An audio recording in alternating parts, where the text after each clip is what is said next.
sans armée, sans fortune. Et pourtant, il a bouleversé l'histoire du monde. Il ne parlait pas de lui. Il transmettait un message venu du ciel. Muhammad, que la paix et les bénédictions d'Allah soient sur lui, le dernier prophète, le sceau des messagers. Dans une ville d'idolâtrie, de tribus et de commerce, naît un enfant sans père, et 6 ans plus tard, sans mère. Recueilli par son grand-père, puis par son oncle, il grandit pauvre, mais digne, discret, vrai. On l'appelle Al-Amin, le digne de confiance. À 25 ans, il épouse Khadija, une veuve puissante et respectée. C'est une histoire d'amour et de loyauté. Elle sera la première à croire en lui quand le monde le rejettera. À 40 ans, tout bascule. Dans la grotte de Hira, loin du tumulte de la Mecque, l'ange Jibril descend. Lis, au nom de ton Seigneur. Il est secoué, tremblant, terrifié. Il ne sait pas encore que c'est le début de la révélation. Il commence à prêcher, doucement, discrètement. 3 ans en secret, puis publiquement. Et là, les coups tombent. Insultes, boycott, torture de ses compagnons. Il l'appelle fou, poète, sorcier. Mais il tient, car ce n'est pas un combat pour la gloire. C'est une mission divine. Son oncle Abu Talib meurt. Sa femme Khadija aussi. C'est l'année de la tristesse. À Taïf, il est accueilli à coups de pierre. Il saigne, il pleure.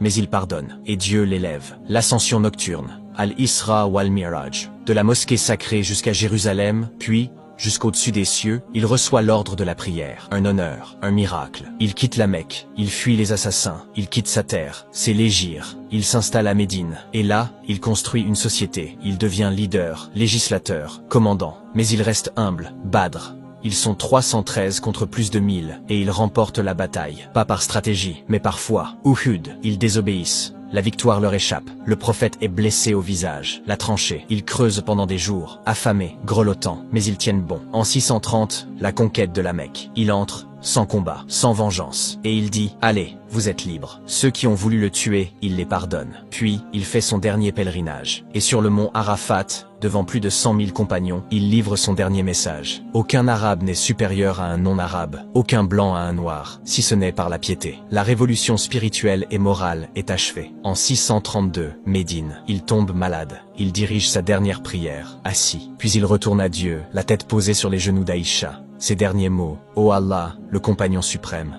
Il laisse derrière lui un livre, le Coran, une communauté, l'Oumma, et une voix, la Sunna. Sans palais, sans tombe dorée, juste une lumière pour les siècles à venir. Si son histoire t'a touché, partage-la autour de toi.